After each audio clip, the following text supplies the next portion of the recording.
Hello, welcome back to Average Home Theater. And we are back on video. This is my first time recording with a video in a few months. We're gonna give this a go.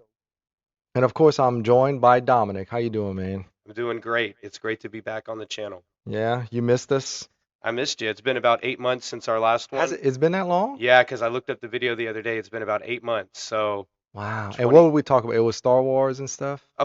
We got to talk about Yeah, Star man, I've Wars. I've made a few videos now. I can't remember all of the Yeah, subjects. we talked about that. We talked about a little bit about Batman Returns anniversary. There was an Alien anniversary for the third one, I believe. Yes, it was the Alien 330th. That's right. Right, right. So yeah, we were just kind of talking about that. That was fun.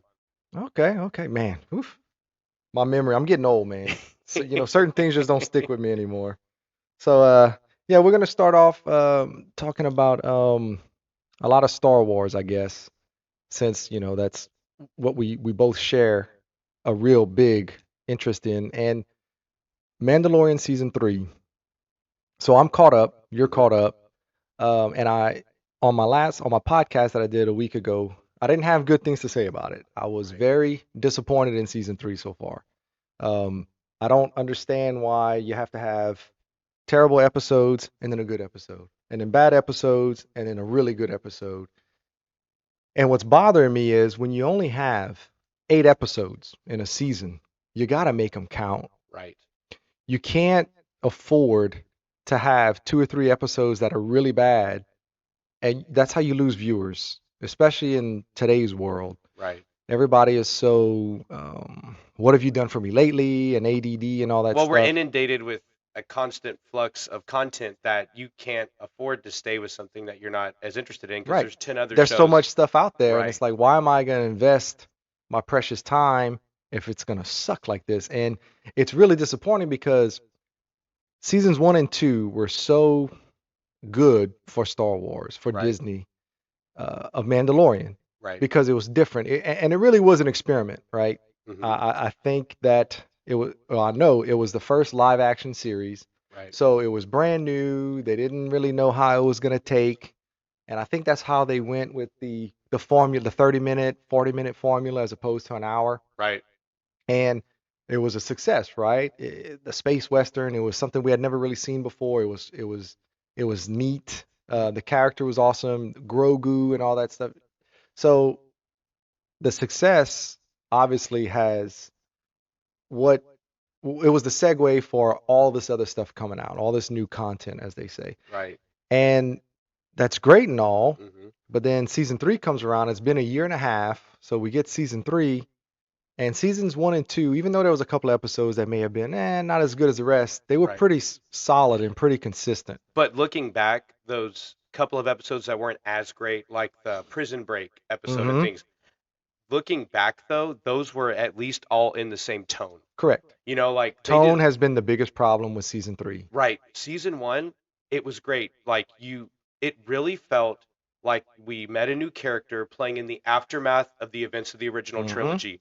It felt like an ancillary, like side adventures, and it felt like it was in the same world, and we're just revisiting some of the same things, going on these other adventures.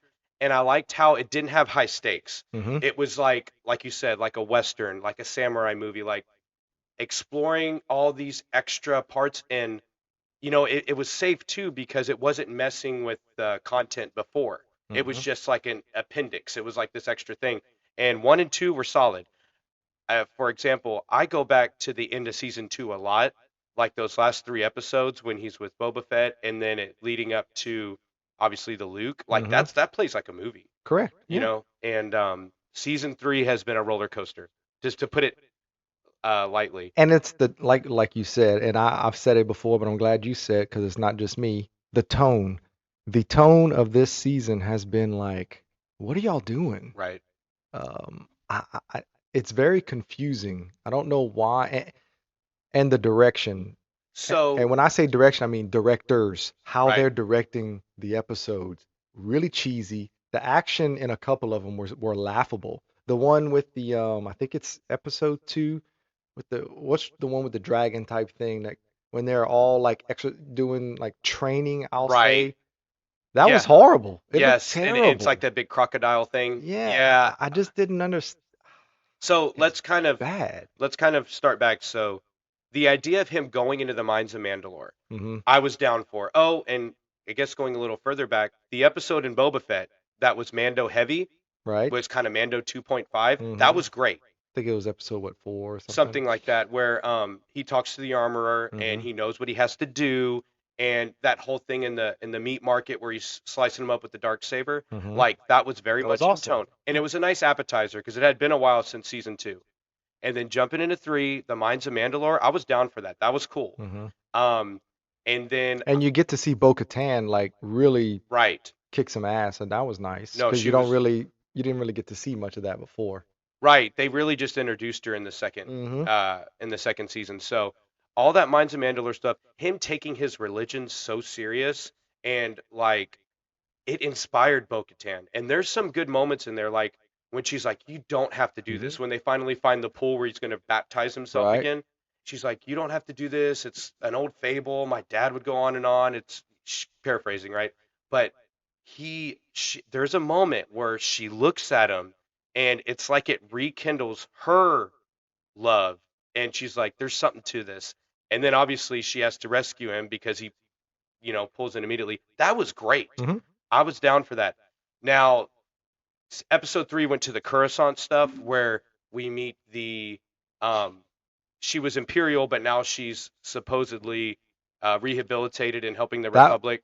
that was my favorite episode at the time. Like one and Okay. two, I was kind of like, there was a couple of cool things in it. Right. Episode three, I really enjoyed. Um, The world the building and world building and I like kind of slow burns where it's like, hey, what's going on? I knew something was up with her. I mean, there was yeah. no way she changed that much and was Well, and that nice and was that interested she in was so him. rigid. Yeah. It's like something was up the whole time with her. Yeah.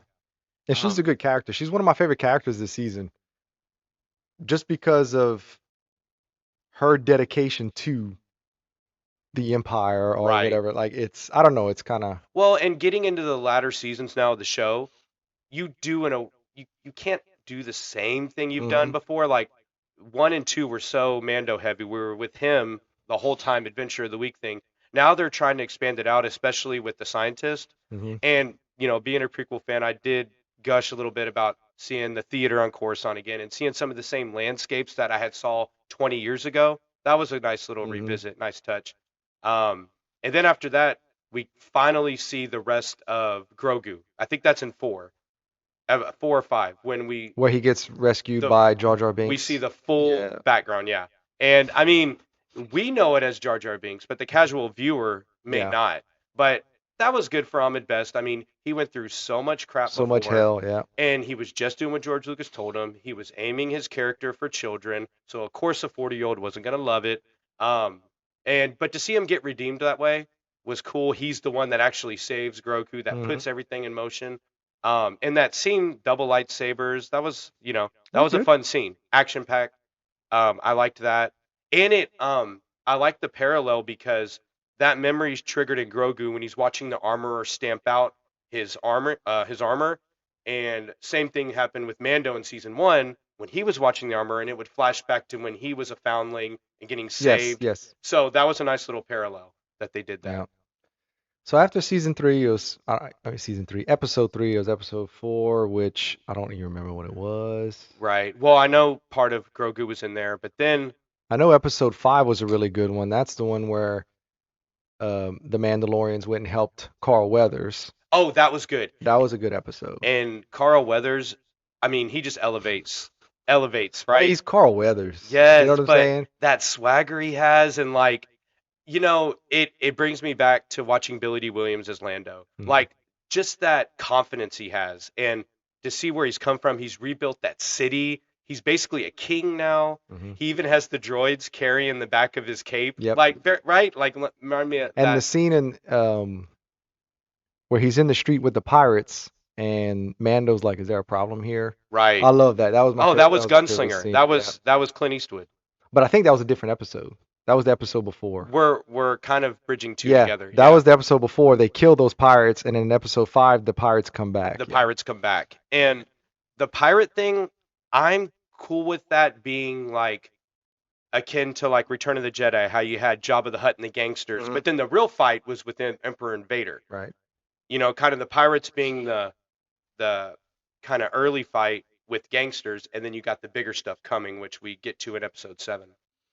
So episode 6, monkey or elephant in the room. Jump the shark episode. Oh my God. Just call it what it is. I am the biggest apologist for Star Wars. Like, I love the Lucas era. I love the original trilogy. I love the prequels, even though they have issues.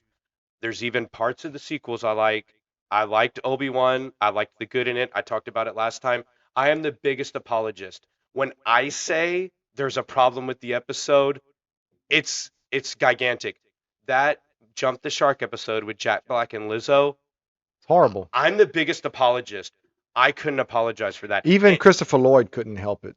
Uh, ex- Except he says that he was with Count Dooku, and I believe him. Because, I mean, poor thing. Like, that's. Yeah, that episode, I don't know what was going on there. I didn't know if they had to kind of appease or what was going on exactly. Like, they wanted a buffer episode before they got into the big stuff or what. I mean, the last 5 minutes Yeah. is the only real important part, I guess, of the episode where Yes. they find the other Mandalorians. She fights what's his name? I don't even know that guy's name, but she Yeah. fights him and proves that, she's in charge type thing, and she convinces him to come back with her. On paper that was good, but it looked like it was shot in someone's It backyard. was terrible. Yeah, and then the Lizzo and Jack Black stuff, like they're fine in their own regard, but actors and singers that are that well known, it kind of takes away. Kind of like the argument with Superman. You always want Superman to be an An unknown unknown, right? because if it's someone you know, it takes away and Hmm. you only see that movie star. I felt like I was in Hunger Games, or if at best it was Hunger Games, at worst it was a Saturday Night Live sketch. Her acting was horrible. Dude, and like she's like, "Give me the baby," and he jumps into her lap. I was like, "What are we doing here?" Something else, sure, but this is not Mando. Like, this is Hunger Games, and I like the Hunger Games, but this is not. It didn't mesh at all. And I read And a then comment that somewhere. game they played with the Oh, cricket, I was like, oh, and it got Grogu was worse. cheating. It got worse. He uses the Force to help her in cricket. I read a comment where someone said that they get upset with, they call people like me man babies, but they get upset that man babies get mad because they believe that Star Wars was made for kids, and I disagree. Star Wars was not, especially the originals, Right. were not made for kids. The first two, A New Hope and Empire. There's way too much violence. There's way too much innuendos with Right. Billy D. Williams and stuff. These movies were not made for kids. So this idea Hmm. that Star Wars was made for kids, no, it was made, I think, for everybody. Right. I Uh, was about to say it's made for everybody. but it's not made for kids. So Right. to say that they're targeting kids and that's what it's supposed to be, I completely disagree with that. I think Lucas made it for everybody because there's scenes in there and complex levels of like going back to episode 4. That was so well. That is not to appease a kid Saturday morning. Nope. Like, there is so much in episode 4 that they've been able to build this whole universe around that movie. Hmm. Like, they mention the Clone Wars, they mention the Jedi religion, but it's not here anymore. And there's Han Solo, and there's a Death Star, and there's Alderaan, and there's Princess Leia, and I mean, but it doesn't feel like a lot, but there's a lot in there. Only criticism in episode 4 I have is the sword fighting, but they had to like get better as they went on. It Hmm. wasn't going to be prequel level fights in episode 4. They were Plus, starting they were off. older guys. They were older, everything. Yeah, so I think Lucas made it for everyone. Because I have, a 4-year-old and I haven't shown her Star Wars yet. She's not ready. I think, 5, 6, 7 Hmm. maybe. But it is clean though. Like, there's very little cussing. Correct. It's made for everybody, so it's definitely not rated R, but it's also not exclusively for kids. It's No. not babies. I say it's kind of for And whenever I everybody. see stuff like that, it's Yeah. like, okay, that's childish. Like that's like a separate Disney type of show is Right. what it felt like. It didn't feel like Star Wars. No, it didn't. Uh, And it was awkward Especially right once in the you middle. watch episode 7. Now 7 redeemed all the sins of that. Mhm. Well, I don't know about redeemed, For me, it but did. it definitely brought me back to it because I was ready to stop watching it. It was like I don't know what happened in because I episode didn't 6. really. I mean, yeah, episode three had some. Okay, so they're gonna try to do something, but then you don't really hear anything else again. And these last couple of, I don't. I was just. It was kind of a mess to me. I didn't get it, Like I said, jump the shark. And I'm an apologist for Star Wars. and I was like, okay, I don't know. I don't know if I can continue with this. I don't know Yeah, if I can enjoy it. So I almost didn't watch it, but then I was like, okay, there's two episodes left. Let me right. see what they do. And thank goodness they It was a knocked it out of the return to park. form. It was a return to form. And this is the tone that this show should be. Right. Um, Not too dark. I mean, there was comedy in it. Right. Grogu getting his robot body. That's great. I had no problem with that. That was fun. That's great. And it gave him something else to do so he's not in the baby pod the whole Correct. time. Yep. So what you're referring to is how he's now in the remains of IG-11, Right. and he obviously didn't make it out of the finale of the first season, right? That's when he burned up. So they used the remnants of him, and now basically Grogu's controlling him like a mech. It's So kind of like Krang and Ninja yes, and Turtles. Ninja Turtles. Yeah, I thought it. I think it's great. I think it's See, hilarious. that was great. And Yes. the Yes. start, Yes. Yes. yes, that was Yes. hilarious. Yes. No. Yes. Yeah. Yes, him community. That was perfect. And that's comedy, Hmm. but it's not take me for granted stupid comedy. Hmm. I'm a 5-year-old. Right. It doesn't kill it. Right. It doesn't kill It's it. funny. And I'm a big fan of Heir to the Empire, like those books that came Hmm. out in the 90s Yeah. that See, were I never read any of that. so you need to go back and check it out because I don't have time to read, man. I know it's hard, but you could do audio. Do Um, audiobooks yeah, you can while do I'm audio. working. But anyway, those Heir to the Empire books are really well done, and there's a big callback to it at the beginning of episode 7 where they have that Dark Council, that Hmm. Shadow Council, and you have Paleon in there, and Paleon is the assistant to Grand Admiral Thrawn, who is like the big level threat after Vader. He's a military strategist, and he outsmarts Luke and the Rebels because of his intellect. He's a chess player. He can see 10 steps ahead of you. He studies people's art and Which people's one was cult. he? The big one? He's the blue guy. He's a blue skin. He looks human, but he has blue skin. I don't remember that. Yeah, Thrawn. No, no, no. Oh, They Thrawn. they Yeah. reference him, but he's not Okay. in the Yeah. episode. But his Yeah, I know who assistant is. Thrawn is. Yeah, but I'm just going back into the legend novels. He studies people's art, and because he studies their art and their religion and their beliefs, he's able to manipulate them, and he's a very cunning guy. So we are reintroduced to um what's his name's character?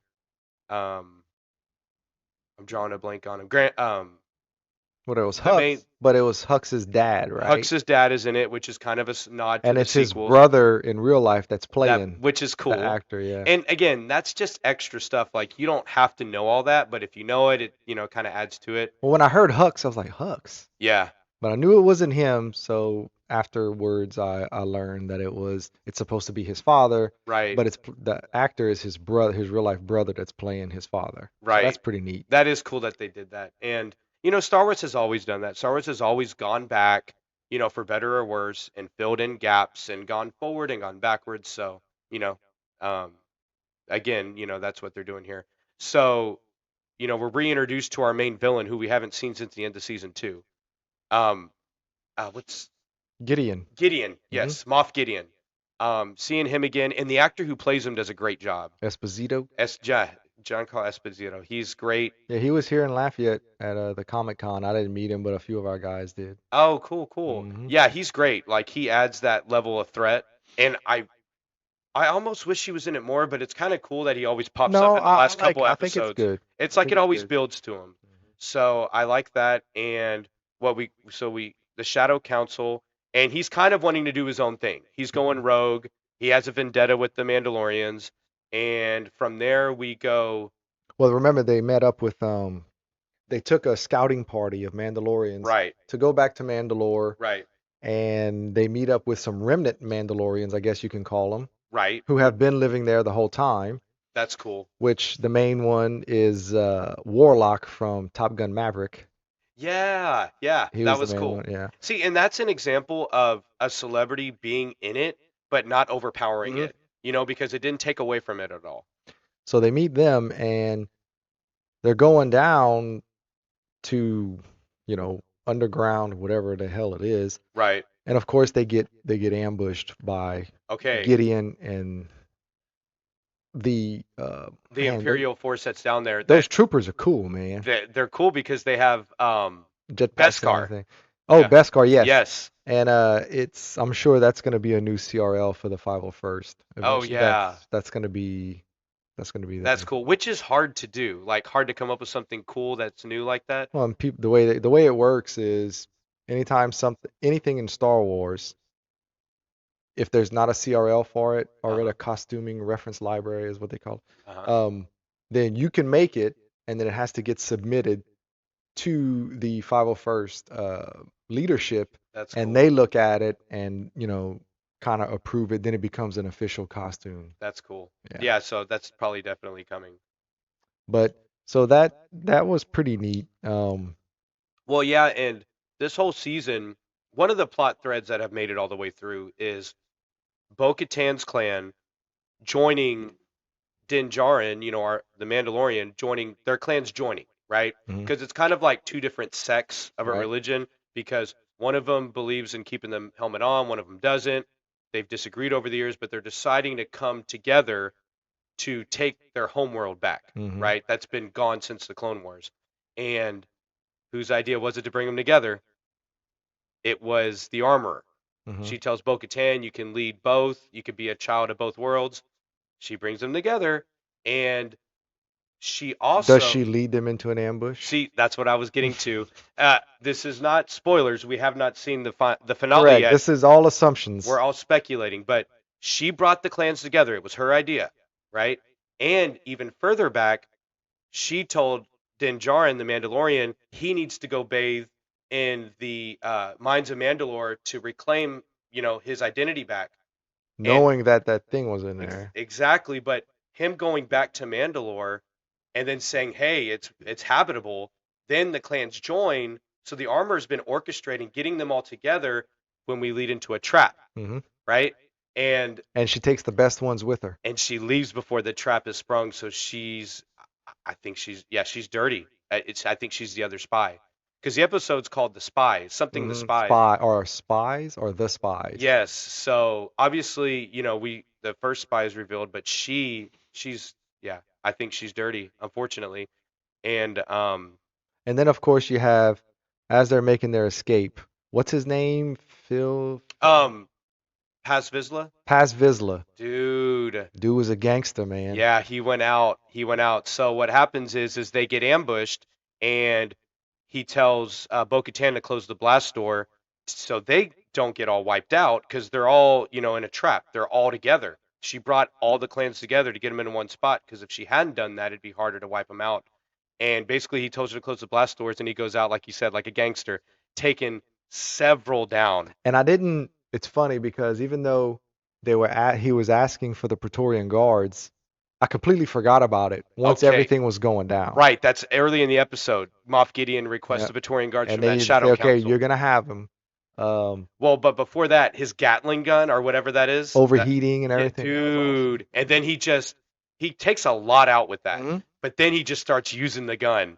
And I mean, going out like you said. And just beating the snot out of people, throwing them. And then we are introduced to something from episode 8, but it works. Like you said, the Yep. Praetorian Guards. Because it was kind of cheesy in episode 8. Yes, But this was awesome. The way dude. the music was awesome. Yes. And then they walk in and it's kind of slow motion, They're like Terminators. and it's like, holy shit, it's about Yeah. to go down. And there's 3 of them. Yeah. Oh Now, man. he probably could have taken one out by himself. Yeah. So yeah, it was a good scene, but it left the kid without a father. Right. So now, And I thought about that after. I was like, oh my gosh. So that's definitely a plot thread they can pick back up on because now, that father, Paz, gave his life. And I just started liking the guy yeah, because no, because at first it was kind of like this dude is kind he of a was a jerk douche. to Mando Yeah, for yeah, years. yeah. And then one of the good things in this season is when they had that campfire Hmm. and he's like, this guy I've been at odds with and all this stuff. Yeah, you And think he's gonna trash him, you think you're going to trash him, but then he's like, but he saved my son and we're going to go help him. right? That was cool. So yeah, they did a good job with his character. all the way through. He had a good arc for Right. He sure. had a good arc despite some of the issues with season 3. There is some bright moments, as I like to say. And then that leaves us with the armorer, right? So I'm speculating, but I'm convinced she's bad. But my question is, has she When? always been bad, Yeah, or when did did she get bad? something happen that we didn't know about? To me, the Um, only thing that's gonna make sense is that she's always kind of been that way. right. And she's just been waiting. And she's been waiting for the right time, like Right. waiting for the Empire to say, "Hey, okay, now we're ready." Right. Um, And I love in Mandalorian how the Empire is remnants. It's scattered pieces, which makes sense because in Return of the Jedi, they took out the main mhm, threat. So at this point, it should just be remnants and like little satellites here and there and not a full-fledged militia, like military. Mando does a good job with that. I feel like the sequels built up the First Order too mhm. much. They should have still stayed remnants, because it kind of waters down what happened in the Right. best And movies. they're kind of way too organized Right. by that point. It should be By the more time you get to scattered. the sequels, Yeah. there's way too many of them. It's way too organized. Then, of course, you get to the ridiculous episode 9 where they have 10,000 Star Okay. Destroyers and all that shit. I like a lot of 9. It's not perfect. It feels a little bandaged together, Yeah. but there's good in 9 though. There's good parts. But yeah, the fleet at the end, it should have been like 4 or 5 Star Destroyers. There didn't need to be the most we've ever seen. And, the whole, they have the same amount of power in one Star Destroyer as Yeah. Star Killer They went Base. a Well, little then too. why did you build Star Killer Base? Yeah, they went a If you little. were in the middle of making all of these Star Yeah. Destroyers, why did you go through the hassle of Star Killer Base that has to suck the energy out of a sun, Yeah. out of a star? Like it makes no sense. Well, my headcanon answer is that all that stuff going on with the Emperor in the unknown regions, they weren't aware of that yet. But yeah, I know. All right, so Lucasfilm. No. So okay, well that's Mandalorian. What now? So prediction for season 8, I mean for episode 8 is The finale. the finale is that the armorer is the spy, one of the Right. spies, and she's selling them out. Right. I still want to know what her motivation would be. That's kind of interesting. Uh-huh. Um, and then you got Donovan saying that Darth Maul is somewhere in all of this. So we'll just see. I mean, Which it's would be interesting yeah. because if you know Lucas at some point revealed his outlines, and if he was going to do 7, 8, and 9, apparently Maul and his apprentice would have been in there. So, they could be kind of doing a little bit of that. I don't know. But bigger question is Moff Gideon going to make it out? I don't know. I I'm know. gonna say he will, Okay. just because they don't like to kill people off very often.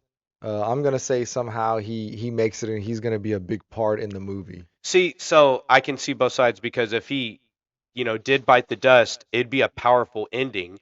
It'd be good, Hmm. but then the character's gone. I mean, So, it could be where they have to fight maybe Bo-Katan and the armorer fight or something. That would be kind of cool to yeah, see that little fight going on. I can see them going that direction and And we may be eliminate. completely wrong. The armorer may not have anything to do with what we're saying. Right, we're speculating, but that is a smaller threat, and then save the bigger stuff for the things we're going to talk about soon. Right. Yeah. So anyway, that's it for Mando. We went on for a little over 30 minutes on that. But yeah, so at Star Wars Celebration, which I had a couple of friends that were there actually. Oh, really? Mm-hmm. A couple of guys from the 501st. They were there. Nice. Yeah, they got pictures with Hayden Christensen and Obi-Wan, That's cool. Ewan Ian McGregor. McGregor. That's on my bucket They list. got a picture with Katie Sackhoff. They got who else?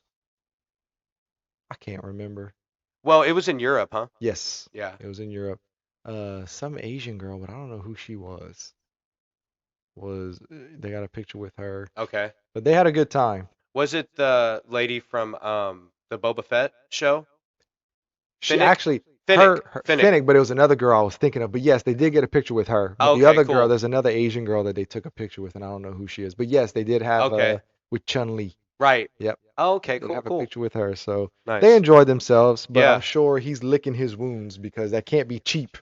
Oh The gosh, flight, no. the flight, the hotels, the tickets to get in there, and then Right. all the photo ops. I mean, those are probably all 100, 200 a And then you're piece. gonna spend a couple hundred when you're there buying Oh stuff. God, So food. I yeah, mean, whew. thousands easy. So, Yeah. but it looks like he had a good time. Well, and it's like a once in a lifetime thing too. Well, no, because he No. went to the one in Anaheim, and then he's gonna go to the one the next one's in Japan. It's in It's Japan? in Japan next Dang. year, so he wants to go to that one. Wow. Must be nice. Yeah. I, I, I got bills to pay. I I can't know. afford to do I, that. I'll try to go to the next one that's here. Yeah, well, everybody thought it would be here in the States Yeah. because they kind of alternate, usually one in the States and then one somewhere else. Mhm. Well, they didn't do that. They went Yeah. Europe and now they go in Japan, so it kind of took Wow. them all by surprise. Yeah. Well, and I guess that helps widen the audience, you know. So, okay, so big announcements So that the came out of it. announcements over there, Andor season 2, they showed a trailer apparently, Okay. or some kind of teaser. Andor was really good. You enjoyed it? Okay, I thought it so was great. so yeah, and it's been a minute since Andor's come out, but yes, it was very well done, but I knew it wasn't necessarily for me. Like I liked it. It was very well done. Um you could tell there was no tone issues. Episode 1 through 12 was a consistent Well, it's the long. same guy. Yes. You know that he directed Rogue One, and him and his brother, I think, are the ones that pretty much did almost every episode. Maybe I'm wrong, but I'm pretty sure they directed. I know they wrote them all. Well, yes, and like that consistency and that tone and it Hmm. all being, I really appreciated that. I mean, I'm a sucker for the Jedi and lightsabers, Hmm. so that's I like the all. grunt work. Yeah, I no, like the grunt I work. appreciated Andor, but I like the boom boom pow pow, but I appreciate it. And I'll tell you what, my favorite part of Andor was the prison stuff. Oh, absolutely, that was great. And that is I I haven't heard anybody say this, but it's got to be an homage to THX 1138, George Lucas's first student. It kind of looks like it. It looks Yeah, exactly, yeah, it looks like it. The prison, they can't walk on the floor, like, and then you find out at the end that they're actually building components for the for the Death Death Star, Star. Yep. and each level doesn't talk to the next level. And Andy Serkis was an amazing character. Hmm. Um, Andor, like you really felt for him, and I mean, because he went through some stuff, Well, that man. show makes me want to do a shore trooper costume. Oh The shore troopers yeah, are awesome. those were cool. Those were cool. The Oh color and yeah. everything. I'd be able to sit. I Yes, can't sit down in Stormtrooper. you're right. But no, Andor was really well done. I mean, I kind of know like it's not necessarily my favorite part of Star Wars, but it was well done and I enjoyed You, it. there was one scene with the TIE fighters where you get to see That the was cool. pilots loading the fighters and all that. I mean, dude, that That was was really awesome. You've cool. never seen anything like that Yeah, before. that That was was cool and it's like I said, it's so interesting to see a show that I started when Star Wars when I was 7 or 8 years old is and now I'm in my 30s. Like to see them do new stuff with a property that's 40 years old, that's the stuff that like I'm like, okay, Disney, Lucasfilm, they can do this. Like they have some amazing yeah. Stop moments. messing it up. There, that's what I'm saying. Like there's more good than bad. There's some amazing stuff. Like I said, like I gush on and on about the Anakin Obi-Wan fight with the cracked helmet. Like Yeah, there's good stuff in there. that But show anyway, that show doesn't exist. In average home theater canon, the Obi-Wan Kenobi series doesn't exist. okay, so Andor 2 is coming out and that's going to be the last one. Right now, Skeleton Crew. I don't know anything about that. Very little is known. What we know is um it's going to be like Stranger Things in Star Wars. It's going to be like kind of like a Goonies, Stranger Things feel where But it's in there's the Star Wars it's in the Star Wars universe. universe. It supposedly takes place in the unknown regions. They're a lost crew, and it's kind of like a ragtag thing in the remnants. It takes place around the same time as Mandalorian, though. And Jude Law is supposedly the leader of the crew. Rumors are he's a Jedi, but he's leading these kids through an adventure, and Huh. that could be good. That's something different. Yeah. Um, Okay. I was wondering what it was. I just heard that yeah, and I knew Jude Law was in it, but I right. had no idea what it was. They haven't released a whole lot about it yet, Okay. but I'll tell you what I did get excited about, and like I've watched this trailer like 10 times in a row. Is that Ahsoka trailer? Ahsoka? Yeah. That trailer was awesome. I'm a little more interested than I thought I would be. Yeah. Because when I heard about, I mean, we knew they were doing the Hmm. series, especially after she made her appearance in season 2 of Season Mandalorian 2 and Boba and Fett. Boba Fett. Yeah. It was, and okay, so she's gonna have her own show. And Once again, I know nothing about it. I didn't watch, what is it, the Clone the Wars Clone or Wars. Yeah. Rebels, whichever one she was in. I didn't watch any of that stuff, so I don't know anything about Ahsoka. I know more about her now, Right. but I didn't know then. But after watching the trailer, I was like, okay, She's great. looks good. Yeah. But Mandalorian season 3 trailer looked good. And Yeah. it has not overall out of 7 episodes when you only have 3 good ones, Yeah. that's not to me that's not like They should all be knocked out of the park. It's right. not like the days in the 90s and the early 2000s when you had 20 something 20 episodes a episodes, season correct. and you're going to have 4 or 5 that aren't great. hmm Um, You got to make them count. So right. But we'll it's, see. The yeah. trailer does look good. And Ahsoka's basically, she was Anakin Skywalker's apprentice, hmm and then she leaves the Order before the events of Episode 3. Um, and so she has ties to the Skywalkers, and that that trailer I watched several times. Like, I'm excited for that one. Um, and the lightsabers in it, like the Dark Jedi, supposedly like that. Those lightsabers have like a orangish glow, Oh, the and older guy with the beard? yeah, Yeah, like, and I like how the lightsabers have an orangish glow. It kind of reminds me of how the lightsabers looked in like Empire, where they didn't look perfect, right. and they kind of call back to that. And Filoni is that's his baby, so he's all over it, and he's the protege of Lucas. So I feel like that'll be a well done show. Okay.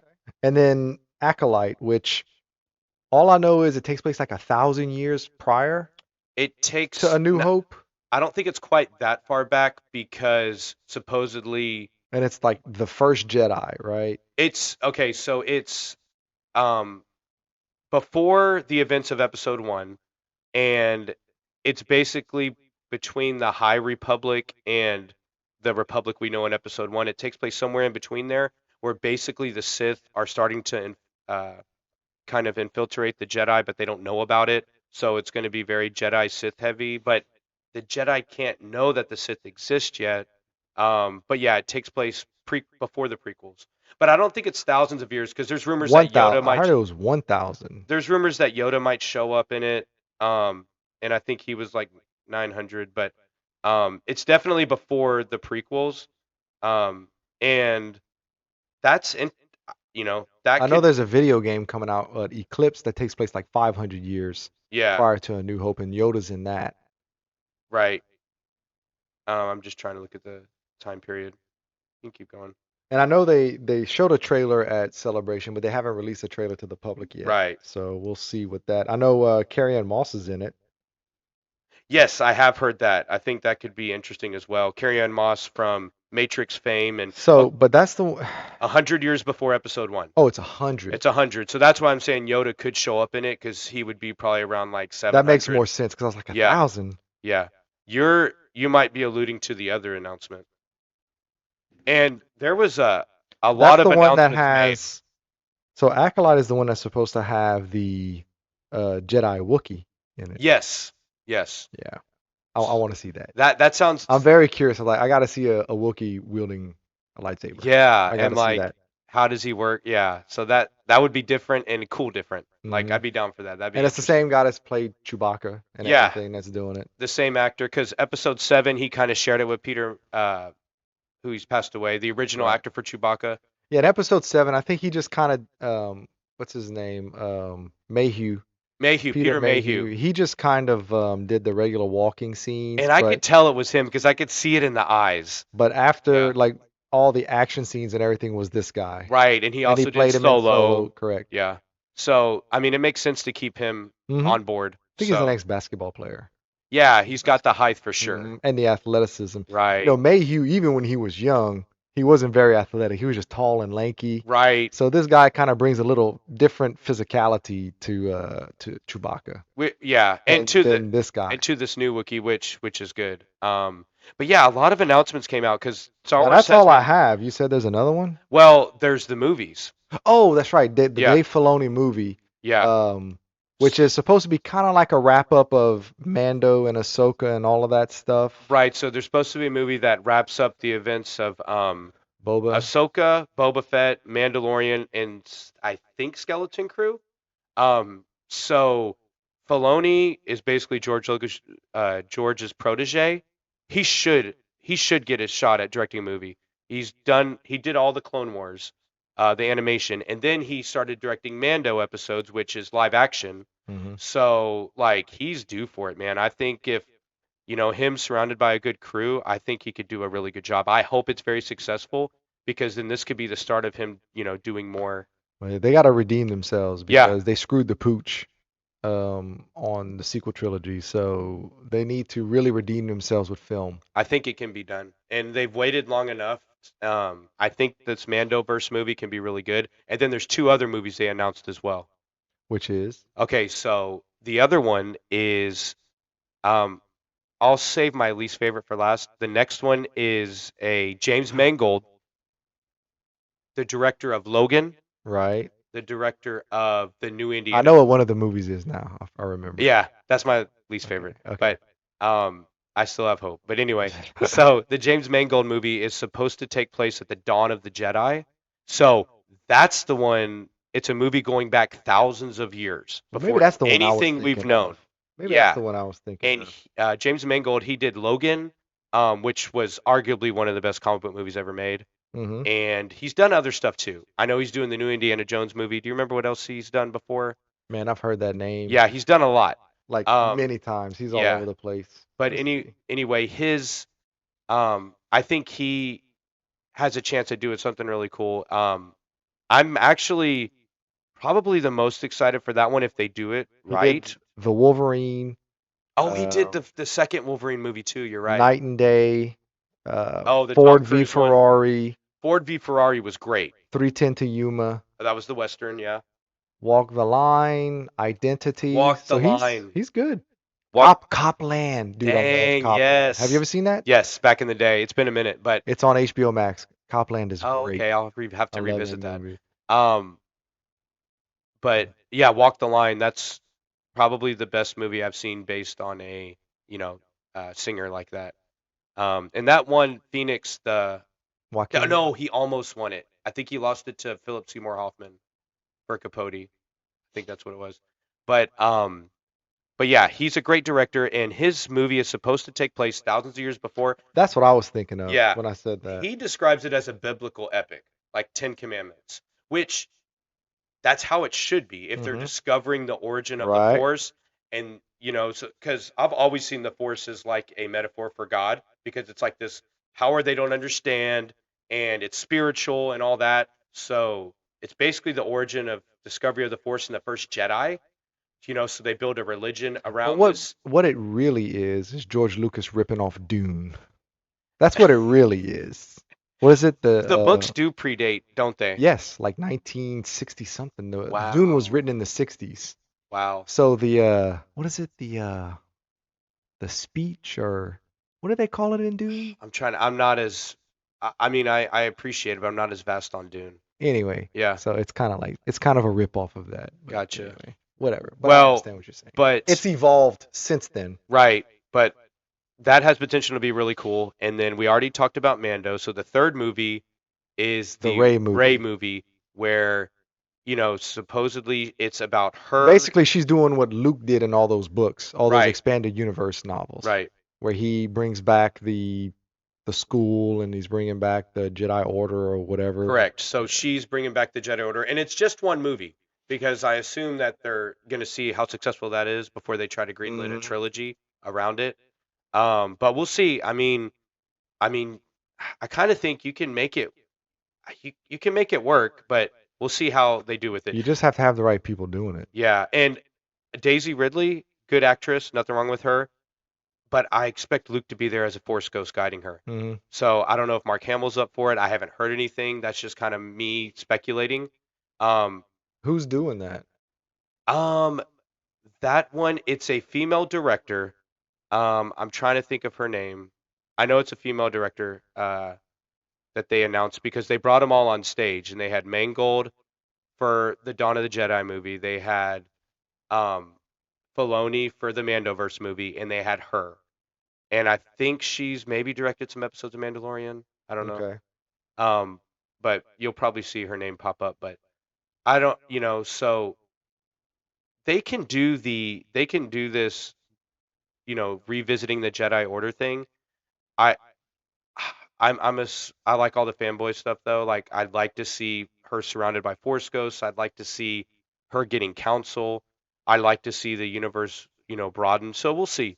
Um, The reception for the sequel trilogy has been lukewarm at best, so that might help this movie because if you have low expectations going into it and it's actually, kind of mid-level or decent, it might pop more than, we're thinking now. So I'm open. I'm So open for it. it's Charmin Obaid Chinoy Okay. is lined up to direct the movie. Um, the Peaky Blinders creator Stephen Knight is writing the movie, and I hear Peaky Blinders is great. I've heard that too, but I haven't seen it. So Okay. we'll see. Did she direct any episodes of Mandalorian? Maybe she hasn't, Uh, but she's an Oscar award winning director, and let's see what okay. she's directed. So that might have been why they pulled her because of her the caliber of films she's done before. So yeah, that's what came out of Celebration, which is cool because, like I said earlier, that Star Wars has been criticized for not doing enough as far as like new content. So they definitely delivered a lot of surprises. It doesn't look like anything that I would know. Let's see. Uh, no, no. Birth of a Nation. I've heard that. She's done a lot of stuff. Um, That's nonfiction. okay. Uh, Miss Marvel. Okay. That's a show. Yeah, Oh, okay. And Marvel's owned by Disney, so that they must have been happy with what she did there and then brought her along for Star Wars. yeah. Let's So that see. makes sense. That makes sense. That's where I was looking for the linchpin because I knew she had to have done something for them in the She won an past. Academy Award for Best Documentary Short Subject. So Okay. they use that term. Oh, Academy Award winning. Yeah, but Yeah, but uh, it's definitely for what she did with Miss Marvel because Marvel's owned by Disney and that kind of was her track record. Which kind of brings me into the James Mangold directing the Dawn of the Jedi movie.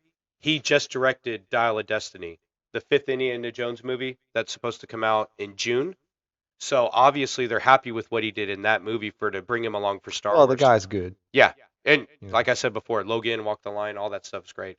I can Um, dig it though. I can dig him doing a Star Wars yeah, movie. I think it could work, and it's kind of like some fresh blood, going into it. But he has And a you can tell his tone. I kind of like it. yeah, A little more, he has that dirty kind of Western yep, a tone. little more dirty, dark. Yeah, Not everything is hunky dory. I like that. and lived in, which Yep. is what Star Wars has always done.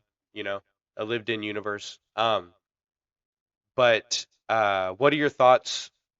Have you seen the Dial of Destiny trailer, the Indiana Jones one?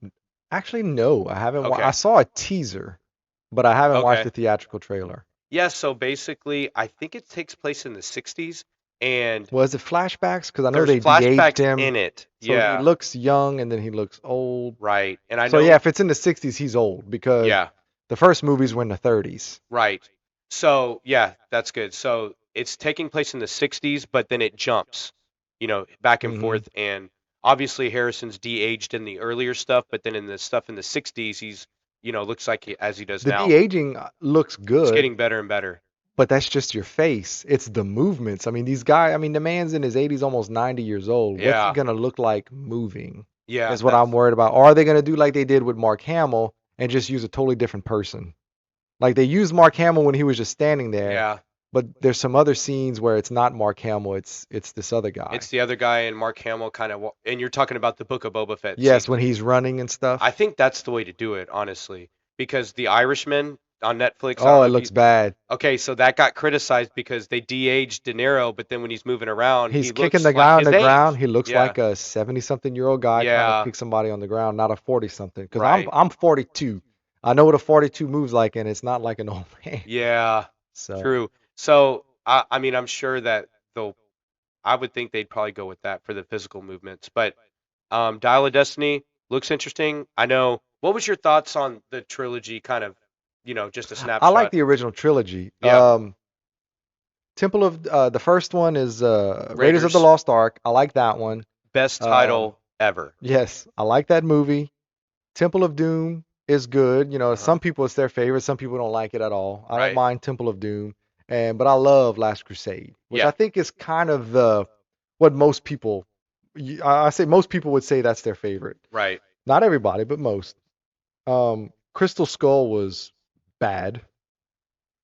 I remember seeing that in the theater, being excited. Yeah. Indiana Jones movie after 20 something years, whatever it was. Right. Whew, it was rough. I mean, they had good parts in it, but I remember the CGI being terrible, like distracting bad, Yeah. and the story was just like, eh. Well, and It was aliens, right? It was like the skull was an alien yeah, it was the thing or Crystal Skull something. thing. So the originals was Raiders late 70s? No, No, early no, they were 80s all 80s, because it was after Harrison like did. mid 80s. Okay. It was, I want to say Raiders was like 84, 85, Okay. something like that. Yeah, because it was after Star Wars because Lucas Oh yeah, it was after Star brought Wars. Harrison famously was a carpenter on the set, and then Lucas brought him on, and then obviously he wanted to work with him again with Spielberg. But yeah, I'm kind of in the same boat. Like I I like Indiana Jones, but I don't love it like I do Star Yeah. Wars. But I probably won't see it at the theater. I'll go Uh, see it in the theater for I have sure. I have a theater right here. Yeah. I'll watch it here. I'm a sucker for the nostalgia of the popcorn and going in and the big screen and If it's worth it. yeah, I've spent too much money in this thing yeah, to where if it's not like something that I absolutely want to see in the theater, I'm sure. not gonna go. John Wick, sure. I went and Yeah. watched John Wick 4 and it was awesome. I I haven't loved it. seen it yet, Okay. but Um, that's cool to know. so I loved John Wick Yeah. 4. Well, but real quick though, going back to Raiders real quick, like I even though I just kind of like Indiana Jones, Raiders of the Lost Ark, that is one of the best titles like in cinematic history, I think. Like that is such an intriguing, cool title. Raiders has all the iconic moments, like the mountain ridge and the whip, and when you see Indy coming into the bar. Temple of Doom is cool, and then Last Crusade has all like the biblical traps that he has to go through, mhm. and the leap of faith and all that. That's Well, and the cool. relationship with Sean Connery was great. Totally. Father and son thing. Mhm. Obviously, I'm with you. Four is the weakest by far. We all kind of pretend like it didn't happen. But can you believe that was in '08 and now we're in 2023? So Wow, it's been that it's long? been so, like, that's it. Like, there's been a generation that's grown up after that movie. And to me, I feel like Indy 4 came out a couple years ago, Hmm. but it's been what, 15 years? Well, like, Something like that? yeah, something. Something like that. So I'm it's not good been at a good math amount in of my head. time. And I think this Dial of Destiny, um, it's got Nazis in it and time travel something maybe. Um, but I hope it's a good capper because this is obviously Harrison's last ride. He said that, Well, and he's you think? hey, I hope I'm moving That around. dude's like 86 I or hope I'm something. moving I don't around know if as he's good that as. old. No, he's He's like old. 82, and like I've grown up watching him on screen, obviously. Everybody has. So, I mean, I hope I'm moving around that good He's 80. at 60 something. He's He'll be 81 in July. dang, and he just did the Yellowstone prequel too. Hmm. Um, 1883, is it that one or is it the No, no? It's the one after it's it. the other one. It's Yeah. the other one. So, I hope this last Indy is good. Because it'll be his last ride, whether it's good or not. So, um, what else do we have on the docket? Let's see. Um, you said you went watch Mario. Yeah, so Was it good? I took my daughter to see it. It's definitely more for kids, you know. It's definitely more But the juvenile. whole Chris Pratt thing, that was such a big deal. I mean, did he do a good He did job? great. He did great as Mario. Did he try to sound Italian or no? Did he try to sound? So there's moments where, there's an action scene where he jumps up or something, and I want to say there's like two or three moments where you get that, but that's great. Like he doesn't overdo it. Hmm. He has those couple of woohoo and like maybe two or three times. Yeah, because if you think about it, you never really hear Mario speak. He No, just says a few things here and there. right. And no, they did a good job for a video game movie. And I grew up with the original Nintendo, Super Nintendo 64. It's a ride of nostalgia. Like they give you the Rainbow Bridge, they give you the Mario Kart, Donkey Kong, um, all that stuff. Princess Peach. My daughter loved it. There was a couple of moments where I covered her eyes just because of like, do you remember in the castle when you would have the skeleton turtles pop up? Yeah. Okay, so there's a scene where it comes out of the ground and its eyes are glowing and it's in a forest at night and she's 4, so I covered her eyes at that part, but it was good. Jack Black's in it. He's Bowser. That's what I He's was gonna great. say. That's what Jack Jack Black Black is should be good, doing. and yes, it's not him. He's not Mandalorian, but as Bowser, he was great, and he even has a song he Hmm. sings. But no, it was fun. It was fun. Good video game movie. It was well done. It I'll was watch it cute. when it's free on streaming. Yeah, yeah, it was cute. Let's see. You said you also saw Shazam 2. I Yes. like the first one. The first one's good. Okay, so my favorite thing about and Shazam, now we're transitioning to DC, Warner Brothers DC, and the best thing about that first movie was that family dynamic. Hmm. Like I wanted to be adopted into that family. Like they were so cool, and the kid, um, the one kid that had like he had the crutches that was like supporting Billy, he was cool, but this new one, it bombed. Like it, Well, I heard one of the biggest complaints is the kid is supposed to be older, like 18 or 19, yeah. but he's whenever the Shazam, he's still acting like he did in the first one when he was trying to portray a 14-year-old in a man's body. Yeah, And they say he's still kind of acting the same way, and it doesn't quite. so that criticism's there, but I will say like when he's Billy Batson, when he's the kid, he's only in a couple scenes. It's mostly Zachary Levi Hmm. that you're with. And I thought it was good. It's not, The Dark Knight, but it's not Batman and Robin either. Hmm. It's middle of the road. I don't think it deserves all the flack it got. I think a lot of that is due to everybody knowing that James Gunn's taken over DC, Uh, and they're kind of like knowing that these last couple movies are the old regime. I think that kind of hurt it, but it's not bad. It's not bad. It does not deserve to make like I think it had like a $30 million opening weekend, which for for a a movie, couple $100 million million dollars, movie, yeah, that's I think that's the not good. first one made close to 100 million the first week, something like that. So it flopped, but it's not bad. Um, and The Rock and Zachary Levi like kind of have some beef going back and forth, and Like Twitter beef. well, no, there's an interview where they've asked The Rock if he's seen Shazam 2, and his character's supposed to be tied to it, Oh, and the Black Adam he thing. said he hasn't had time to watch it yet. Ooh. And then Zachary Levi like throws some shade back at him. But I heard Black Adam was horrible. honestly, yeah, I saw it. James Bond is Dr. Fate in it, and he's great. James Pierce Bond. Bronson, Oh, you mean Pierce the, the Brosnan. the the Okay. James Bond I grew up with. Yeah, he's great in it, and Doctor Fate's basically their Doctor Strange. Um, and Black Adam, middle of the road. It's not horrible. It's not amazing. It's middle of the road. C plus. Ant-Man 3. Ant-Man 3 is very, very, very, very sci-fi, and I think that deterred a lot of people away because the first two Well, Ant-Mans. what deterred me away was the trailer. The Well, I can't stand movies. I mean, why do you think? I mean, you know why I don't like the prequel trilogies. I hate green a screen. movie where it doesn't look real. Yeah, Everything is so green screen that it's not even remotely believable, and I hate that. Ugh. there's a lot of that in there, but What was that? Oh, Justice League. That movie was horrible. which Justice League? Both of them. No, not the Snyder one. Yeah, that's the one I watched, or I tried to. My wife and I sat right here for an hour and 20 minutes, and I turned it off. I couldn't take it Okay, anymore. so the first Justice League is very patched together, but Mm. I'll argue with you on the Zack Snyder Justice League. I like that movie. I'm a Henry Cavill apologist. I love Henry Cavill. Oh, Um, Wonder Woman's terrible. I can't stand her like at all. at all. I don't like the character, You the don't way like she's Gal Gadot portraying. at all. No, Okay, no, I'm gonna no, disagree with you on that. no. I like Gal Gadot. Ugh, Uh, ugh, so bad. no, she. Uh, What made us turn it off was okay, she was like, her whip of truth, whatever the hell that right. thing's called, Lasso of Truth. lasso of truth. My lasso will make you tell me the truth. I was like, okay, I'm done. I can't do it. Just turn this shit off. I it was awful.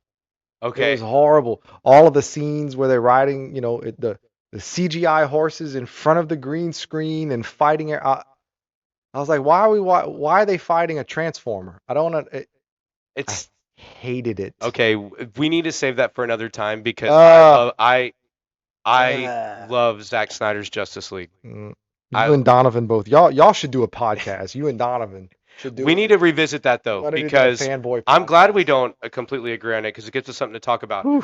Um, but no, Zack Snyder. I love Henry Cavill. Affleck's okay.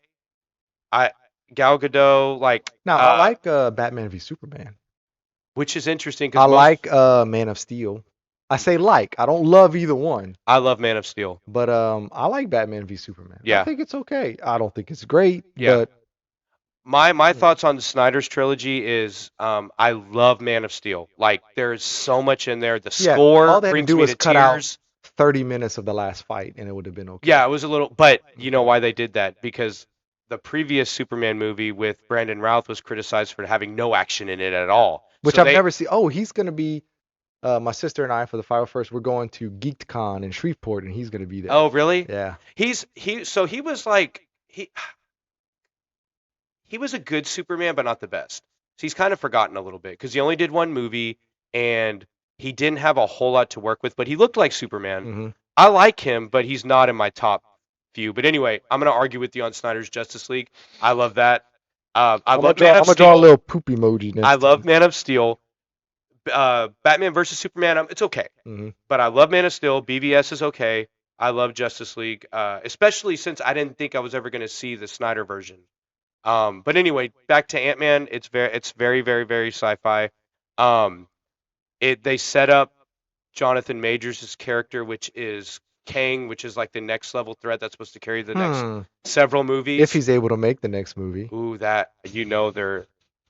I wasn't there. I don't know what happened. He did good in the movie, but He's a good actor. I watched it's that Netflix movie, The Harder They Fall, the Western, and uh huh, even though the movie's not great, right.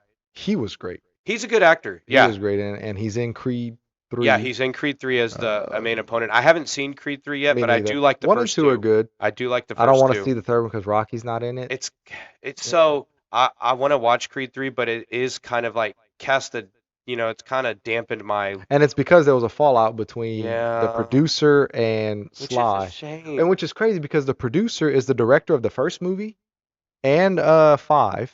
It's what's his name? Anyway, Oh, the guy that directed the first movie and part 5, he uh-huh. actually is the one who owns the rights to Rocky. It's not Sylvester Stallone. Yeah, I heard about that. So there was this big disagreement as to what Creed 3 should be, and then they basically told Sly to go fly a kite. We'll just do it without you. That sucks, man. It's Yeah. like seeing a family fallout because I mean, I no problem with Michael B. Jordan taking over as Creed. That's great. But Rocky is supposed to be Mick, Right. and he was in the first two. hmm Maybe he'll come back for the fourth. They'll make amends. I don't know. I've seen stranger things happen. Um, so I'll definitely check it out. But it sucks that. I mean, how can Stallone not be a part of? I know. Of anything Rocky related. Yeah, they've got to And repair that. Creed, And whether you he's like getting it up or there in not, age. Like, come on, right. give him a couple more movies as Mick. Whether you like it or not, Creed wouldn't exist without Rocky. So Right. to have a Creed movie without Rocky even being Yeah. a side character or anything, it Which just is doesn't. especially with Creed 2 being so It was Rocky almost like, heavy yeah, it was very with Rocky it's heavy. the I mean because the main threat in Creed 2 is the son of the villain of Rocky 4. hmm So to go from that to him not involved, I don't know. Did he have We'll see. cancer in Creed 1 or Creed 2? So It was the first one. it was the It was the first first one one. and then he Because the yeah, second one was Drago. They were all in on Drago. Yeah, right. yeah, yeah. Yeah. All right, and then the last thing you wanted to talk about was the Flash trailer, which I'm not that interested in, but I will watch it just because Michael 2 words. Keaton is the greatest Batman of all time. Michael Keaton. I will argue that with anybody. Yeah. There are, you can argue certain aspects of movies and whatnot, but the Batman and Batman Returns to me are my two favorite Batman movies, and Michael Keaton is the best Batman. So, yeah, keep going. I like him better than Batman Begins and Dark Knight. Now, that doesn't mean those aren't great movies, Right. but I will, if I'm looking for 'em, sometimes I'm just bored and I want to watch something that I've seen a million times. I'm gonna put in Batman or Batman Returns before I put in Batman Begins or The Dark Knight Okay, so Batman any day of the 89. week. Yeah. That and I alluded to some of this on the other podcast. Batman 89 is the first movie I saw in theaters. Oh, neat. I That's was nice. very little. And then Returns came out, I was like 7 or 8. And so I that was my I mean, I saw the Adam West stuff on TV, but I've Keaton never really watched that, to be honest I with you. watched it when I was a kid, but Keaton was like my, oh, this is a movie. This is serious. hmm Keaton was my like true first Batman. So Michael Keaton, him being in the Flash, that's enough to get me in the seat. Um, and I'll clear it up for you. Uh, I can't find my Batman movie. Kilmer was a decent replacement, just kind of middle of the road, kind of like Brandon Routh as the Superman replacement for Reeves. Um, and then obviously Clooney was my least favorite. Christian Bale was good. Christian Bale's a better Bruce Wayne. Okay, so He's a very good Bruce Wayne. this is how I cleared up for you. I agree with you. I think Michael Keaton No, is no, I got it backwards. I think that Michael Keaton, well, yes, Michael Keaton's a better Batman. Christian Bale is a better Bruce Wayne. okay. Physically, he's a Yeah, great Batman, but the voice and everything is kind of a little overdone, over the kind of top. cheesy. But his Bruce Wayne persona is more believable than Michael Keaton's. Okay, I could see that. But Michael Yeah, Keaton in the suit looks like Batman. yeah.